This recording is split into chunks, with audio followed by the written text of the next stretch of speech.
राधे राधे भक्तों, आज हम आपके लिए लेकर आए हैं ठाकुर जी और उनके एक सच्चे भक्त की बड़ी प्यारी सी कहानी। बहुत समय पहले एक कसाई जाति के सदना नाम के एक भक्त हुए थे। बचपन से ही इनको भगवान के नाम और हरि कीर्तन में बहुत रुचि थी। भगवान का नाम तो इनकी जीभ पर हर समय रहता था। ये जाति से कसाई थे, फिर भी ये दयावान बहुत थे। इनका हृदय दया से परिपूर्ण था। जीव वध तो इनसे देखा नहीं जाता था। जीव वध देखकर बहुत दुखी हो जाते थे, इसलिए वे स्वयं पशु वध कभी नहीं करते थे। आजीविका के लिए और कोई उपाय न होने से दूसरों के यहाँ से मांस लाकर बेचा करते थे। इस काम में भी उनका मन नहीं लगता था, पर मन मारकर जाति व्यवसाय होने से करते थे। सदा नाम जप, भगवान के गुणगान और लीला में पुरुषोत्तम के चिंतन में लगे रहते थे। सदना का मन श्री हरि के चरणों में रम गया था। रात दिन वे केवल हरि हरि करते रहते थे। भगवान अपने भक्त से कभी दूर नहीं रह सकते। भक्त को जैसे उनके बिना चैन नहीं, वैसे ही उन्हें भी भक्त के बिना चैन नहीं। सदना कसाई के घर में भगवान शालिग्राम रूप में विराजमान थे और सदना को इसका पता नहीं था। वे तो शालिग्राम को पत्थर का एक बाट समझते थे और उनसे मांस तोला करते थे। एक दिन एक साधु सदना कसाई की दुकान के सामने से जा रहे थे।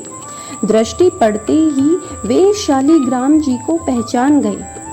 मांस विक्रेता कसाई के यहाँ अपवित्र स्थल में शालिग्राम जी को देखकर साधु को बड़ा क्लेश हुआ। सदना से मांगकर वे शालिग्राम को ले गए। सदना ने भी प्रसन्नता पूर्वक साधु को अपना वह चमकीला बाट दे दिया। साधु बाबा कुटिया पर पहुंचे। उन्होंने विधि पूर्वक शालिग्राम जी की पूजा की, परंतु भगवान को ना तो पदार्थों की अपेक्षा है, ना मंत्र या विधि की। वे तो प्रेम की भूखे हैं, प्रेम से रिझते हैं। रात में उन साधु को स्वप्न में भगवान ने कहा, तुम मुझे यहाँ क्यों ले आए? मुझे तो अपने भक्त सदना के घर में ही बड़ा सुख मिलता था। जब वह मांस तोलने के लिए मुझे उठाता था, तब उसके शीतल स्पर्श से मुझे अत्यंत आनंद मिलता था। मुझे उसके तराजू में झूले बिना नींद नहीं आती है। जब वह मेरा नाम लेकर कीर्तन करता था, नाचने लगता था, तब आनंद के मारे मेरा रोम रोम पुलकित हो जाता था। तुम मुझे वहीं पहुंचा दो। मुझे सदना के बिना एक क्षण चैन नहीं पड़ता है। साधु महाराज जगे। उन्होंने शालिग्राम जी को उठाया और सदना के घर जाकर उसे दे आए। साथ ही उसको भगवत कृपा का महत्व भी बता आए। सदना को जब पता लगा कि उनका यह बाट तो भगवान शालिग्राम है, तब उन्हें बड़ा पश्चाताप हुआ। वे मन ही मन कहने लगे, देखो मैं कितना बड़ा पापी हूँ। मैंने भगवान को निरादर पूर्वक अपवित्र मांस के तराजू का बाट बनाकर रखा। प्रभु अब मुझे क्षमा करो। अब सदना को अपने व्यवसाय से घृणा हो गई।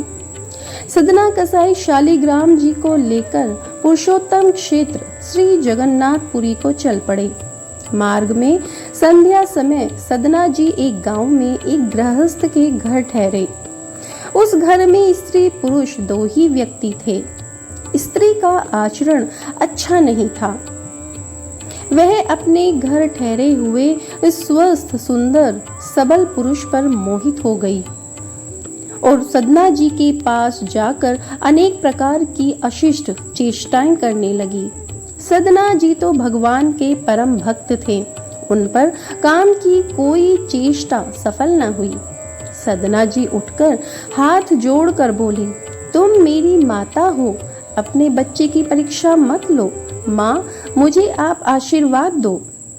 भगवान के सच्चे भक्त पर स्त्री को माता ही देखते हैं। स्त्री का मोहक रूप उनको भ्रम में नहीं डालता। वे हड्डी मांस चमड़ा मलमूत्र थूक पीप की पुतली को सुंदर मानने की मूर्खता कर ही नहीं सकते, परंतु जो काम के वश हो जाता है उसकी बुद्धि मारी जाती है। वह न सोच समझ पाता है न कुछ देख पाता है, वह निर्लज्ज और निर्दयी हो जाता है। उस कामातुरा स्त्री ने समझा कि मेरे पति के भय से ही यह मेरी बात नहीं मानता। वह गई और तलवार लेकर सोते हुए अपने पति का सिर उसने काट दिया। कामांध कौन सा पाप नहीं कर सकता। अब वह कहने लगी, प्यारे अब डरो मत, मैंने अपने खूसट पति का सिर काट डाला है, हमारे सुख का कंटक दूर हो गया, अब तुम मुझे स्वीकार करो। सदना भय से कांप उठे। स्त्री ने अनुनय विनय करके जब देख लिया कि उसकी प्रार्थना स्वीकार नहीं हो सकती, तब द्वार पर आकर छाती पीट पीट कर रोने लगी। लोग उसका रुदन सुनकर एकत्र हो गए। उसने कहा, इस यात्री ने मेरे पति को मार डाला है और मेरे साथ अशिष्ट व्यवहार किया है। लोगों ने सदना को खूब भला बुरा कहा, कुछ ने मारा भी, पर सदना ने कोई सफाई नहीं दी। मामला न्यायाधीश के पास गया। सदना तो अपने प्रभु की लीला देखते हुए अंत तक चुप ही बने रहे। अपराध सिद्ध हो गया। न्यायाधीश की आज्ञा से उनके दोनों हाथ काट लिए गए। सदना के हाथ कट गए, रुधिर की धारा चलने लगी। उन्होंने इसे अपने प्रभु की कृपा ही माना। उनके मन में भगवान के प्रति तनिक भी रोष नहीं आया। भगवान के सच्चे भक्त इस प्रकार निरपराध कष्ट पाने पर भी अपने स्वामी की दया ही मानते हैं। भगवान का कीर्तन करते हुए सदना जगन्नाथपुरी चल पड़े।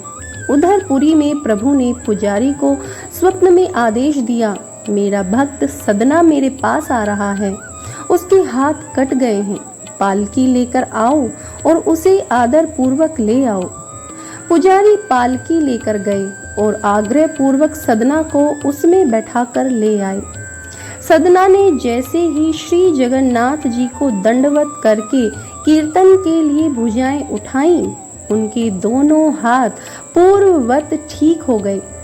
प्रभु की कृपा से हाथ ठीक तो हुए, पर मन में शंका बनी ही रही कि वो क्यों काटे गए। भगवान के राज्य में कोई निरपराध तो दंड पाता नहीं। रात में स्वप्न में भगवान ने सदना जी को बताया, तुम पूर्व जन्म में काशी में सदाचारी विद्वान ब्राह्मण थे। एक दिन एक गाय कसाई के घेरे से भागी जाती थी, उसने तुम्हें पुकारा।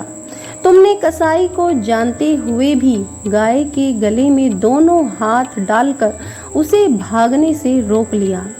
वही गाय वह स्त्री थी और कसाई उसका पति था। पूर्व जन्म का बदला लेने के लिए उसने उसका गला काटा। तुमने भयातुरा गाय को दोनों हाथों से पकड़कर कसाई को सौंपा था। इस पाप से तुम्हारे हाथ काटे गए, इस दंड से तुम्हारे पाप का नाश हो गया। सदना ने भगवान की असीम कृपा पाई। वे भगवत प्रेम में विवल हो गए। बहुत काल तक नाम कीर्तन गुणगान तथा भगवान के ध्यान में तल्लीन रहते हुए समय व्यतीत किया और अंत में श्री जगन्नाथ जी के चरणों में देह त्याग कर वे परम धाम पधार गए।